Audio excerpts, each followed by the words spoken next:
Your parents' house didn't really bring in much money. What? I couldn't organize my thoughts in response to his words. I didn't understand what he was trying to say. Why are you so surprised? Of course I am. That house was a keepsake from my father.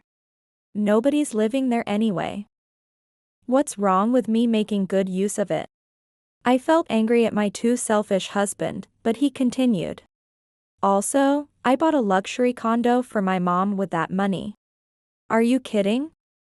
How much was it? $800,000. What, you have a problem with that? If so, we might as well get a divorce. It was the moment something inside me snapped. The thought of continuing to live with this man gave me goosebumps. Fine. Let's get a divorce. But you'll be the one regretting it. Then my husband turned to me with a triumphant look. Are you serious? No way that's happening. If he was going to say that, then no more holding back. I would let him feel my anger. 1 month later, he would appear as if he was a completely different person. By then, it was already too late. My name is Kristen, and I work as a designer at a design office. This office was originally started by my parents, and I took it over.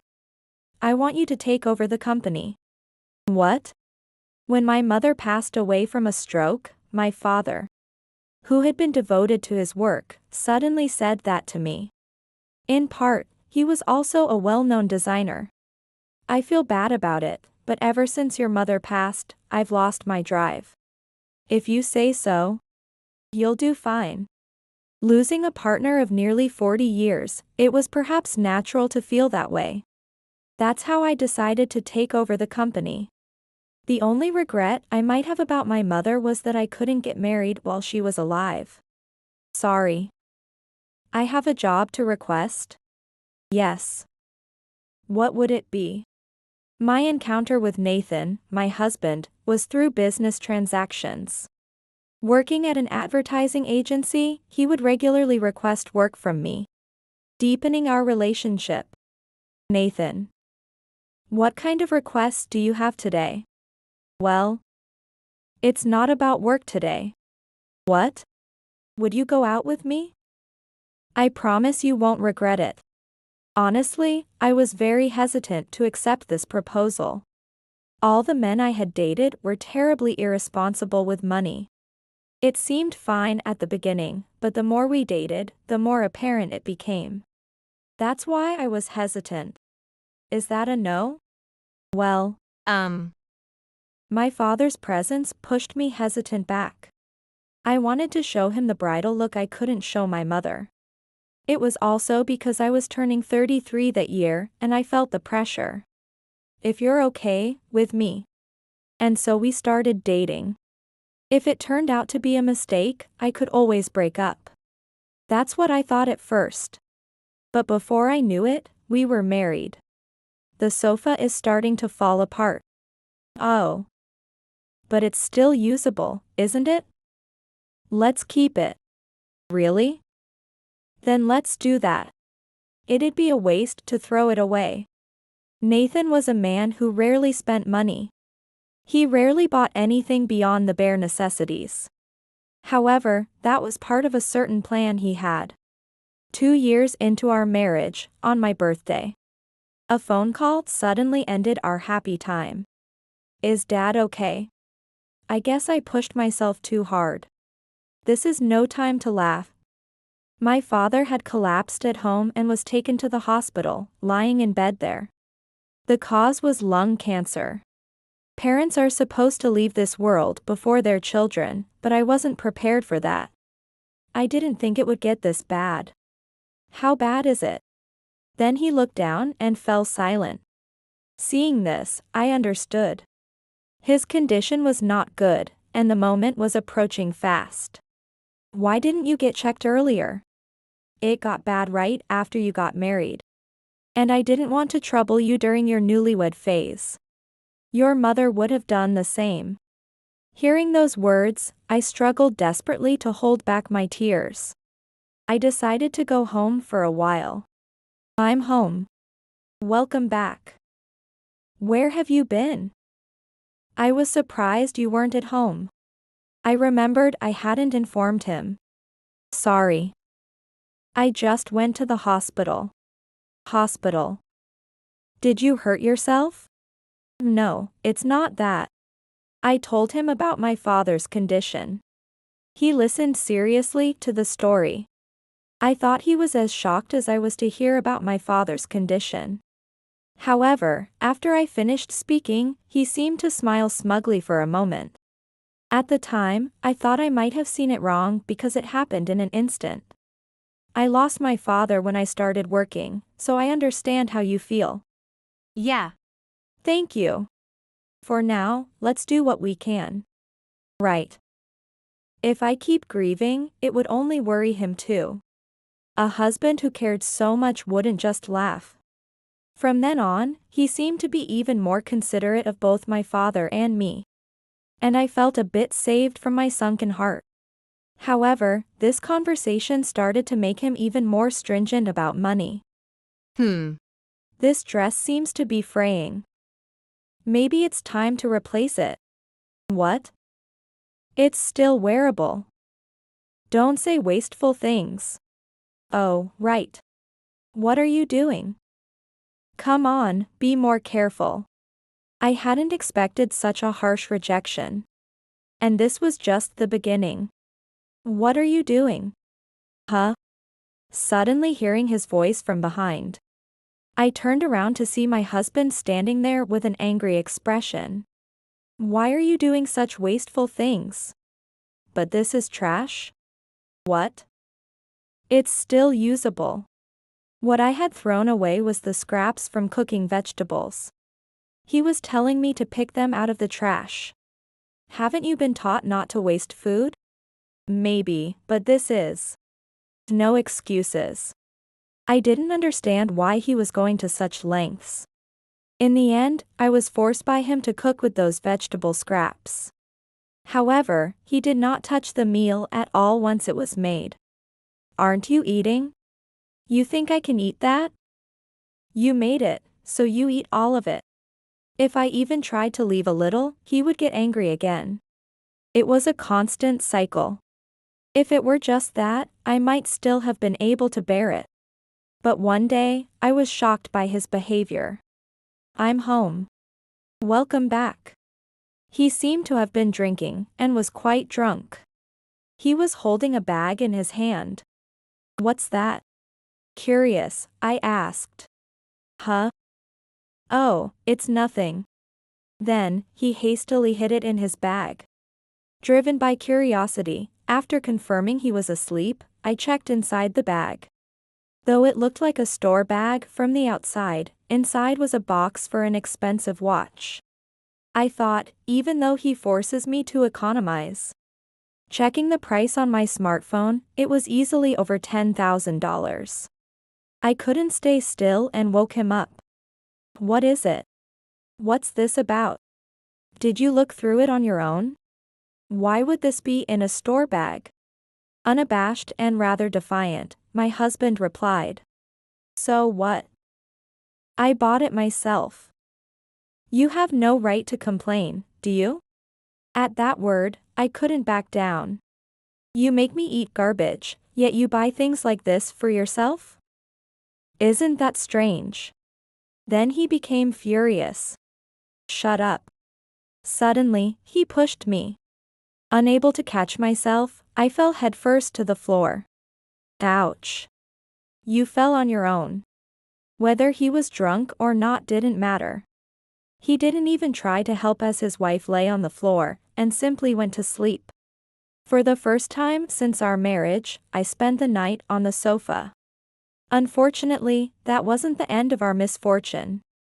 From that incident onwards, our conversations dwindled. The only consolation was my father. How are you feeling?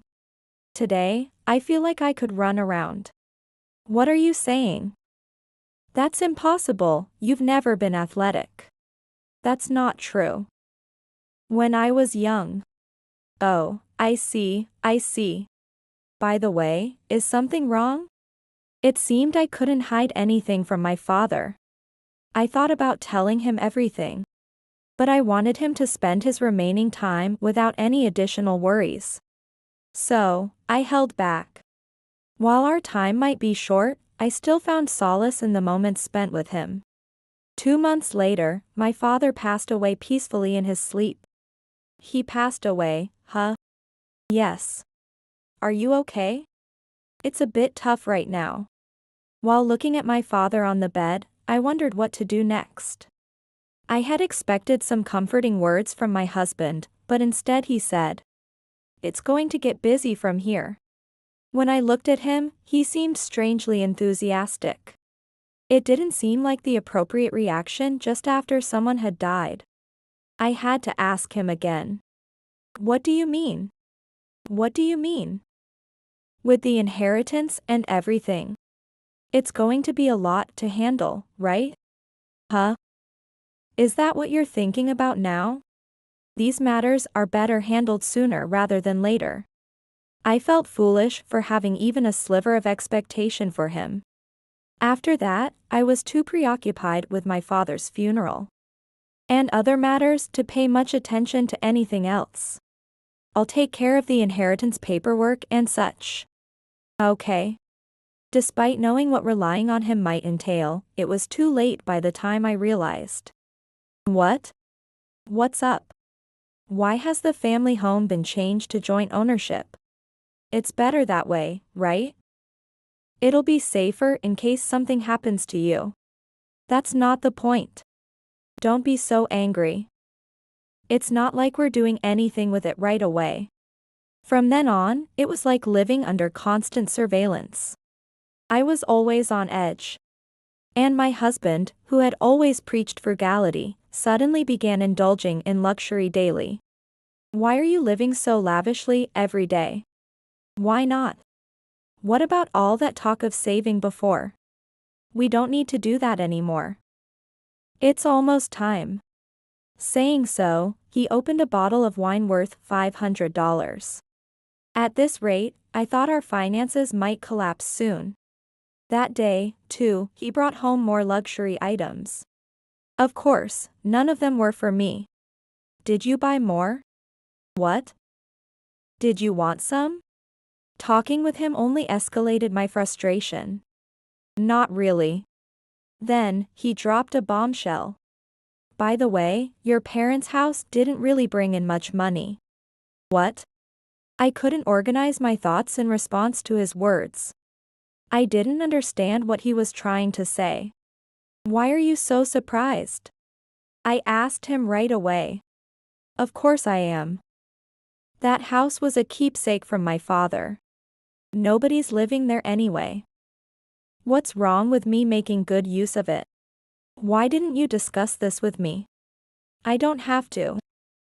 The house is in joint ownership now."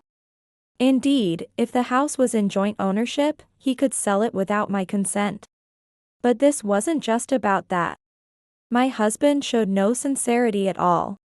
Anger swelled within me due to his selfishness. "And with that money, I bought a luxury condo for my mom." "You can't be serious?" I thought it was crazy to buy a luxury condo for his mother. I remembered her saying she was content with her current life. "How much did it cost?" $800,000. "What?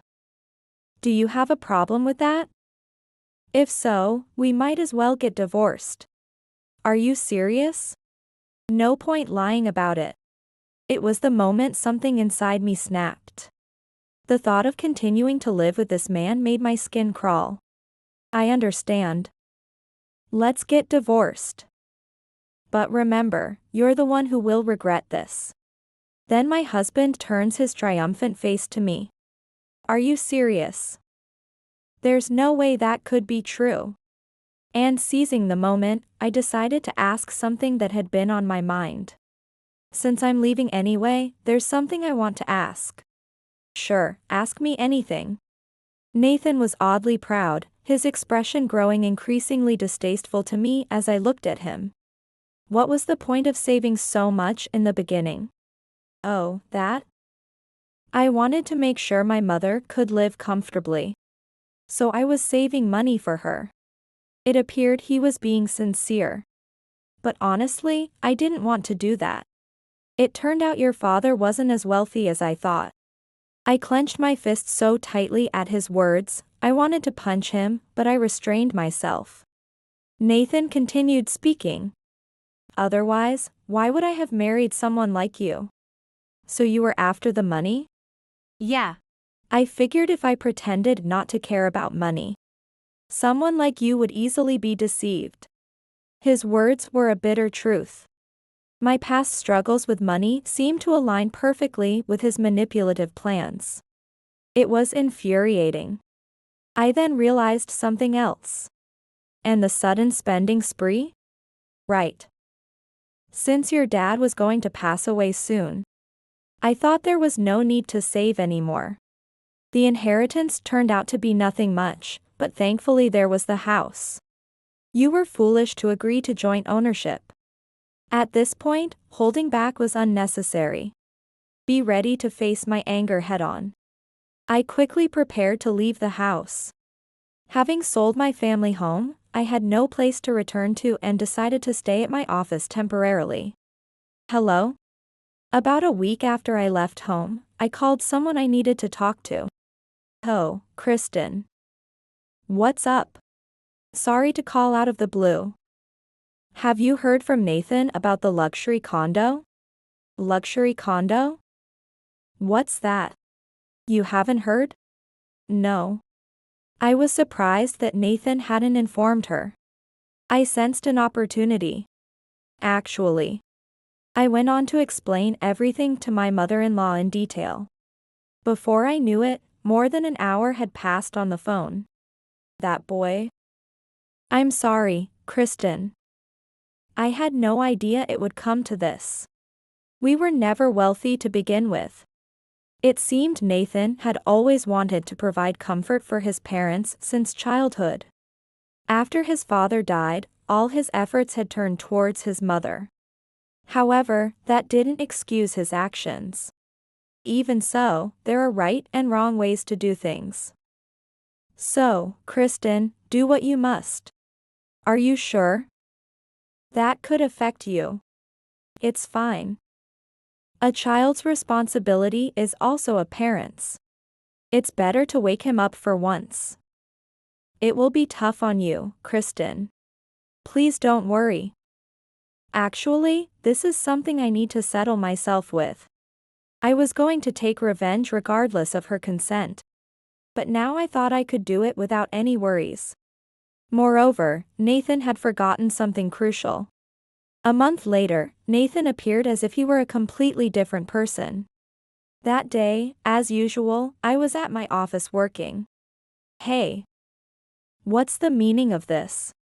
What do you want, coming here all of a sudden? Why did I only get half from the sale of the family home? Can't you even understand that? Explain it. I decided to explain, if only to deepen his despair. Joint ownership means the property is divided among the owners. Didn't you get that explanation? Are you serious? That's what happens when you buy things for $800,000 that aren't suitable for your means. It's your own fault, isn't it? At that moment, I had been texting my mother-in-law. Oh, and your mother will be coming soon. Why is she coming? Why don't you ask her? 30 minutes later, my mother-in-law arrived. Why is Mom here? You tell me. She looked at me, who nodded back, showing that she understood the situation. I'm here to stop your recklessness. I'm not being reckless. I was just thinking of you. Did I ever ask you to do that? You didn't ask, but... Nathan was visibly shaken, clearly disturbed by the unfolding events. The condo you bought for me is too much for me. So, I'm giving it to Kristen. What? Why does it turn out like that? It's only fair. You sold her family home without even discussing it with her. Nathan was stunned by his mother's sudden proposal, speechless. I was equally shocked. Then it was my turn. Go, and I almost forgot, here you go. What? What's this? Divorce papers. We said we'd get a divorce, but it wasn't official yet, right? So, please sign here. Wait a minute. If we divorce now, I won't be able to afford the payments for the luxury condo. What? That's not my problem. Then my mother-in-law chimed in. I seem to be intruding, so I'll leave now. I'll contact you later about the title change, Kristen. Thank you. I appreciate it. Mom, wait. I'll leave it in Kristen's hands. And with that, she left. With his only ally gone, Nathan was slumped over. Ultimately, he only had himself to blame. Ignoring his despair, I continued. Too bad, isn't it? We have nothing more to discuss, so could you sign it quickly and leave? I have a meeting coming up and no more time to spend on you. Don't you feel even a little sorry for me? Why should I?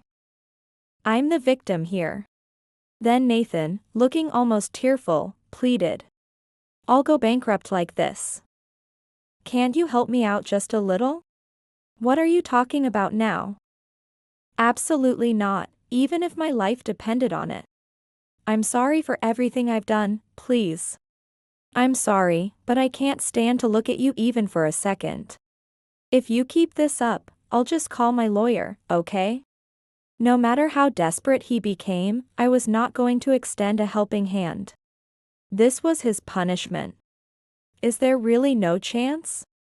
You did this to yourself, so it's only right you deal with the consequences. I'll count to 10, and by then you better be gone, or I'm calling the police. I pretended to hold my phone to my ear. Nathan's face went pale, and he quickly left. There was nothing more he could do now but deal with the massive debt he had racked up. How did it go? He just gave up and left. I see. My mother-in-law sounded a bit sad. 6 months later, the divorce was finalized. It turned out Nathan was left with nearly $500,000 in debt. This was the result of his own reckless actions. There was no room for sympathy. How are you? A month after the divorce, Nathan reached out. I'm fine, and you? I continued the conversation nonchalantly, considering it to be the last time we'd ever speak. So, about that. Just to be clear, I won't lend you money or help you out. I haven't even said anything yet. I could tell by your call. It seemed I had hit the mark. Then that makes it quick. You know how much debt I'm in, right? I get annoyed and sigh. I retracted my previous statement. It was pointless to get involved so much until after the divorce. I don't care, but you're on your own now. I don't know when you'll finish paying it off. Is that what you say to your ex-husband? Since you're an ex, I'm actually being nice by even talking to you. I really wouldn't want anything to do with you. You should be thankful. I never should have relied on you. Then live with that regret for the rest of your life. Bye. I was ready to start a new life in the luxury condo, determined never to marry again. This ordeal had taught me more than enough about the pains of a bad marriage.